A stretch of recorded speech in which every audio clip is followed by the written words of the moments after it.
तो आज पेश होने वाले देश के आम बजट से आम आदमी को कई उम्मीदें हैं। देश की जनता चाहती है कि उसकी आमदनी बढ़े, बढ़ते खर्चे के साथ जेब में पैसा भी बचे। केंद्रीय वित्त मंत्री के कंधों पर हर वर्ग की उम्मीदों का बोझ है। सियासी गलियारों में भी बजट को लेकर दावों और सियासत के तीर बरसाने में कोई कमी नहीं है। चुनौती बहुत बड़ी है, लेकिन क्या वित्त मंत्री इस चुनौती को पार कर पाएंगी? बजट आने के बाद आम आदमी को राहत मिलेगी या सियासत परवान चढ़ेगी? देखिए रिपोर्ट।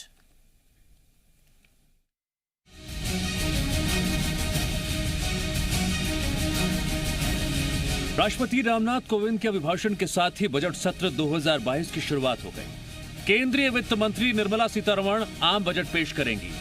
क्या बजट में इनकम टैक्स स्लैब में बदलाव होगा? क्या किसान सम्मान निधि की राशि बढ़ेगी? क्या बजट में खाद, बीज, फसल बीमा या इनकम बढ़ाने के लिए कोई नई योजना आएगी? ऐसे कई सवाल हैं देश की जनता के जहन में, जिनका जवाब बजट पेश होने के बाद सामने आ जाएगा। इससे पहले सोमवार को वित्त मंत्री ने आर्थिक सर्वेक्षण पेश किया, जिसके मुताबिक अप्रैल 2022 से मार्च 2023 में भारतीय अर्थव्यवस्था के लिए 8 से 8.5% की विकास दर का अनुमान लगाया गया है। एक तरफ सरकार के सामने कई बड़ी चुनौतियां हैं, तो वहीं बजट से समाज के हर वर्ग के लोग उम्मीद लगाए बैठे हैं। मध्य प्रदेश की जनता को बजट से क्या क्या उम्मीदें हैं, जरा वो भी सुन लीजिए। मैं यह चाहती हूँ कि महंगाई कम से कम हो, इसलिए मैं सरकार से यही चाहती हूँ कि नौकरी ज्यादा से ज्यादा रोजगार लोगों को दे। डीजल में रेट जो है, किसान को सबसे ज्यादा यही यूज होता है डीजल वगैरह, ताकि खपत थोड़ी सी कम हो उनको, बस यही चाहता हूँ कि पेट्रोल और डीजल के भाव उसको जीएसटी में लिया जाए और उसमें कम किए जाए, उसमें टैक्सेस कम किए जाए, ताकि लोगों को काफी राहत मिलेगी। छत्तीसगढ़ में जीएसटी सहित कई ऐसे मुद्दे रहे हैं जिसको लेकर अक्सर छत्तीसगढ़ सरकार की तकरार केंद्र सरकार के साथ सामने आती रही है। क्या उन मुद्दों का समाधान बजट में निकलकर सामने आ पाएगा, जिसके लिए अभी इंतजार करना होगा। लेकिन जनता आस लगाए बैठी है, इस बार बजट में उन्हें जरूर राहत मिले। को चाहे वो शिक्षा के स्तर पर हो, चिकित्सा के स्तर पर हो, चाहे उनकी डेली यूज की कॉस्मेटिक चीजों से लेकर घरेलू उत्पादन की चीजों में हो, हर चीज में उनको छूट मिलना चाहिए। जिसे प्रार्थना करेंगे, सारे मिलाए प्रार्थना करेंगे कि ऐसा बजट बनाए ताकि घर अच्छा से चले, बच्चे लोग अच्छा से पढ़ाई कर सके, आगे बढ़ सके। यदि देश को अच्छा से बनाना है ना, तो उस बच्चे को आगे बढ़ाने के लिए सोचना चाहिए, महिलाओं को आगे बढ़ाने के लिए सोचना चाहिए। हम लोग बचा नहीं पा रहे हैं अपना, घर में जो बजट है वो हम अपने लिए बचा नहीं पा रहे हैं अपने, तो यही सरकार से उम्मीद करते हैं कि बजट में कुछ ऐसा लाए कि महिलाओं के लिए कुछ फायदा हो। मध्य प्रदेश और छत्तीसगढ़ की जनता को आपने सुना और उनकी उम्मीदों को भी, लेकिन नेता क्या कह रहे हैं वो भी सुन लीजिए। देश में रोजगार बढ़े, इन्वेस्टमेंट बढ़े, लोगों को व्यापार करने में सुविधा हो, लोगों को बहुत ही जल्दी लोन मिले, टैक्स कंप्लायंस और टैक्स की दरें कम हो, और जैसे मोदी सरकार ने हर वर्ग का ध्यान रखते हुए देश में गरीब तबके को बुनियादी सुविधाएं देकर के आगे बढ़ाने का काम किया है। बजट में हम सबको कुछ न कुछ जरूर मिलेगा। देखिए, माननीय मुख्यमंत्री जी ने वित्त मंत्री जी से मिलकर के केंद्रीय वित्त मंत्री के बैठक में शामिल होकर के छत्तीसगढ़ की जो प्रमुख मांगे थी उसको उनके सामने रखा है। हमें उम्मीद है कि माननीय केंद्रीय जो वित्त मंत्री हैं वो छत्तीसगढ़ की मांगों पर विचार करेंगी। सभी की उम्मीदों के पैमाने पर खरा उतरते हुए एक संतुलित बजट तैयार करना वित्त मंत्री के लिए चैलेंज होगा। क्या गरीबों और मध्यम वर्ग परिवार के लिए बड़ी घोषणाएं होंगी? देश की जनता हो या विपक्ष या फिर राज्य सरकार, सभी की अपनी अपनी उम्मीदें होंगी। किसको क्या कुछ मिलता है, सामने आ जाएगा भाई खाता। बस बाकी है चंद और घंटों का इंतजार। ब्यूरो रिपोर्ट, जी मीडिया।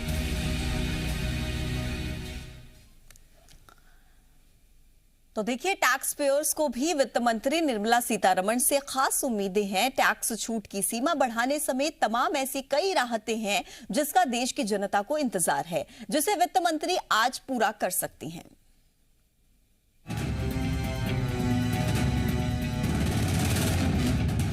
हिंदुस्तान के बजट 2022 में वित्त मंत्री निर्मला सीतारमण से टैक्स पेयर्स को सबसे बड़ी उम्मीद है। क्या सरकार 2022 के बजट में टैक्स स्लैब में बदलाव कर करदाताओं को तोहफा देगी या पिछली बार की तरह इसकी मौजूदा स्थिति बरकरार रखेगी? सबकी निगाहें इसी पर रहेंगी। वहीं अगर सूत्रों की माने तो वित्त मंत्री करदाताओं के लिए बड़ी राहत की घोषणा कर सकती हैं। टैक्स फ्री आय की सीमा 2.5 लाख से बढ़ाकर 3 लाख रुपए की जा सकती है। वहीं अगर वरिष्ठ नागरिकों की बात करें तो इसकी मौजूदा छूट 3 लाख से बढ़ाकर 3.5 लाख रुपए होने की संभावना है। वहीं शीर्ष आय स्लैब को भी मौजूदा 15 लाख रुपए से ऊपर संशोधित किए जाने की संभावना है। महिलाओं को भी निर्मला सीतारमण थोड़ी और राहत दे सकती हैं और महिलाओं की 5.5 लाख तक की आय टैक्स फ्री के दायरे में आ सकती है। इनकम टैक्स में राहत देनी चाहिए। 2.5 लाख तो कुछ ऐसा इनकम है नहीं कि जिससे आप मिनिमम इनकम टैक्स में राहत देते हैं, तो उसका लिमिट बढ़ाना चाहिए। अगर टैक्सेस मिडिल क्लास के लिए जो सैलरीड है वो अगर थोड़ा बेसिक एग्जम्पशन बढ़ा दिया जाए, जैसे अभी 50,000 है उसको 1 लाख किया जाए, ATC का एग्जम्पशन 1.5 लाख है वो उसको और 2 लाख तक या 2.5 लाख तक लेके जाए, तो जो आम आदमी है उसको टू सम एक्सटेंट राहत मिलेगी। आपको बता दें कि 2014 में सरकार बनते ही मोदी सरकार ने अपने पहले बजट में ही टैक्स पेयर्स को राहत पहुंचाने की कोशिश की थी। साल 2014 में इनकम टैक्स में छूट की सीमा 1 लाख से बढ़ाकर 2.5 लाख रुपए कर दी गई थी। 60 साल से ज्यादा और 80 साल से कम उम्र के वरिष्ठ नागरिकों को टैक्स छूट की सीमा 3 लाख कर दी गई थी। इसके बाद से पिछले 8 साल में कभी टैक्स पेयर्स के लिए कोई बड़ी घोषणा नहीं की गई है, जिसका इस बार सभी को इंतजार है। ब्यूरो रिपोर्ट, जी मीडिया। और हमेशा की तरह इस बार भी आम बजट से सबसे ज्यादा उम्मीद महिलाओं को है। महंगाई कम करने से लेकर घर चलाने की चिंता, इन सभी मुद्दों को लेकर महिलाओं की नजर हमारी महिला वित्त मंत्री पर होगी कि वो गृहिणियों और कामकाजी महिलाओं के लिए क्या राहत देंगी।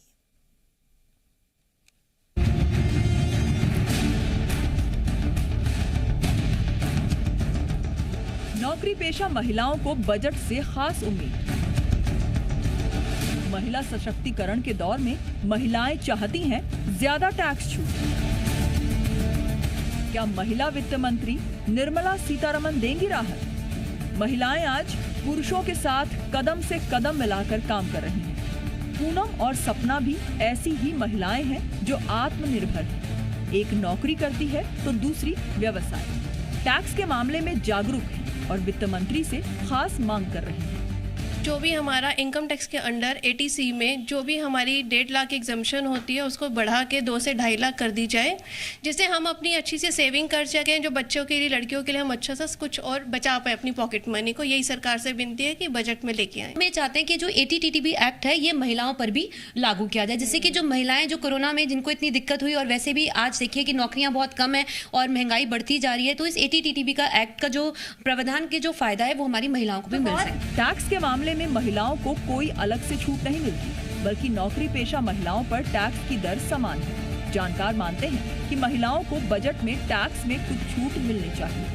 अभी बजट के अंदर सब मैन और वुमेन सब एक बराबर हो गए हैं, बट आज के सिनेरियो को देखते हुए और जो पीछे जिस मंदी से देश निकला है या पूरा वर्ल्ड निकला है, उसको देखते हुए मुझे लगता है कि महिलाओं के लिए स्पेशल छूट आनी चाहिए, जिससे कि वो अपने किचन को अच्छे से मेंटेन कर पाएं, बुरे वक्त के लिए पैसे को सेव कर पाएं, ताकि जब बुरा समय आए तो उस पैसे को निकाल के परिवार की मदद कर सकें। बीते कुछ बजट को देखें तो महिलाओं के लिए कई योजनाएं तो शुरू हुई, लेकिन टैक्स में कोई खास छूट नहीं दी गई। देश में आत्मनिर्भर बजट की बात हो रही है, तो ऐसे में महिलाओं को उम्मीद है कि टैक्स मोर्चे पर कुछ राहत मिलेगी।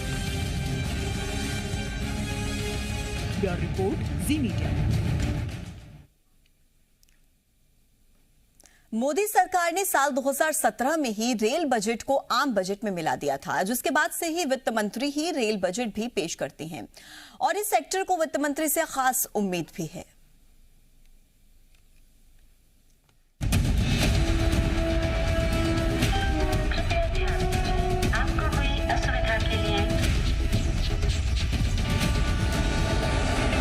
हिंदुस्तान के बजट 2022 में रेलवे को भी वित्त मंत्री बड़ा तोहफा दे सकती हैं।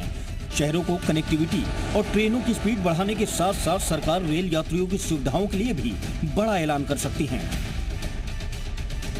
सूत्रों के मुताबिक बजट 2022 में रेलवे के लिए एलोकेशन को बढ़ाया जा सकता है। कई शहरों के लिए सेमी हाई स्पीड ट्रेनों को भी शुरू करने का ऐलान हो सकता है। आपको बता दें, 15 अगस्त 2021 को लाल किले से प्रधानमंत्री नरेंद्र मोदी ने ऐलान किया था कि 75 हफ्ते में 75 वंदे भारत ट्रेनें चलाई जाएंगी। आजादी के अमृत महोत्सव के 75 सप्ताह में, इन 75 सप्ताह में 75 वंदे भारत ट्रेनें देश के हर कोने को आपस से जोड़ करके रही होगी। इससे अंदाजा लगाया जा रहा है कि बजट में इन ट्रेनों के लिए एलोकेशन हो सकता है। प्रधानमंत्री के इस ऐलान पर अमल करते हुए वित्त मंत्री कुछ खास ऐलान कर सकती हैं। वहीं अगर छोटे कारोबारियों की बात करें तो फ्रेट ऑपरेशन में EMU शुरू करने को मंजूरी मिल सकती है। रेलवे की लॉजिस्टिक कॉस्ट को 14% से हटाकर 11% तक किया जा सकता है। रेलवे में नई टेक्नोलॉजी को बढ़ावा देने के लिए बजट में कुछ खास प्रावधान किए जा सकते हैं। Mumbai Ahmedabad bullet train project, Vande Bharat Express का विस्तार और नए डेडिकेटेड फ्रेट कॉरिडोर्स का भी वित्त मंत्री तोहफा दे सकती हैं। दिल्ली हावड़ा रूट पर भी बुलेट ट्रेन चलाने का ऐलान हो सकता है। रेल बजट में खास फोकस गोल्डन क्वाड्रिलेटरल रूट्स पर होगा। इन रूट्स पर 180 से 200 किलोमीटर प्रति घंटे की रफ्तार से दौड़ने वाली सेमी हाई स्पीड ट्रेन चलाने का ऐलान हो सकता है। ये ट्रेनें वंदे भारत एक्सप्रेस की तरह हो सकती हैं। ब्यूरो रिपोर्ट, जी मीडिया।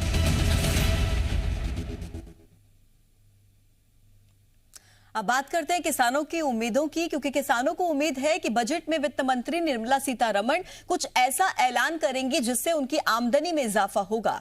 MSP को लेकर सरकार बजट में कोई बड़ा ऐलान कर सकती है।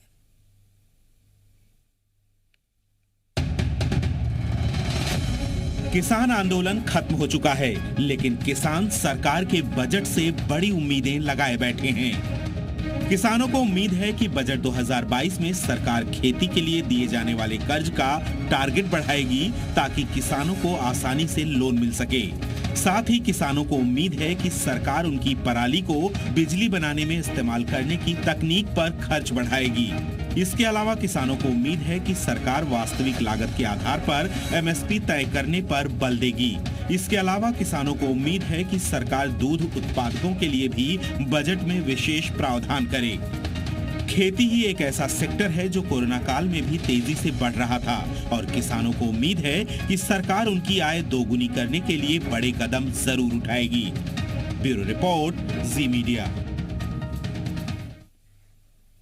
खबरों में बने रहने के लिए आप हमारे फेसबुक, ट्विटर, इंस्टाग्राम पेज को फॉलो कर सकते हैं और ताज़ा अपडेट्स के लिए हमारे YouTube चैनल जी मध्य प्रदेश छत्तीसगढ़ को सब्सक्राइब कर सकते हैं। बेल आइकन दबाना बिल्कुल ना भूलें।